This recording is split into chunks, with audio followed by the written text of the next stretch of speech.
Through the heavy splash of rain, Sambhaji heard the clash of weapons and the screams of dying men. He'd been betrayed. In 1689, the fiery king of Maratha, which is now part of central and western India, found himself betrayed by people from within his own camp. Sambhaji was fighting the invading Mughal forces when he and 25 of his closest advisors were ambushed by Muqarrab Khan's Mughal forces. Surprised and outnumbered, they surrendered, and that was only the start of Sambhaji's horrifying end.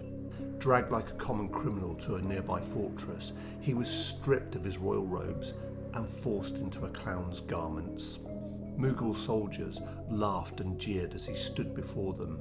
The mighty prince had been reduced to the ranks of a jester. This calculated act was just the start of what awaited him in the courts. Summoned before a council of ulama, Sambhaji faced charges of murder, plunder, and sacrilege.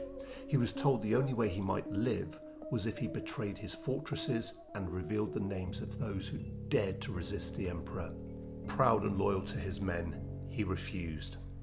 He was further accused of insulting both the emperor and the prophet, and was formally condemned to death.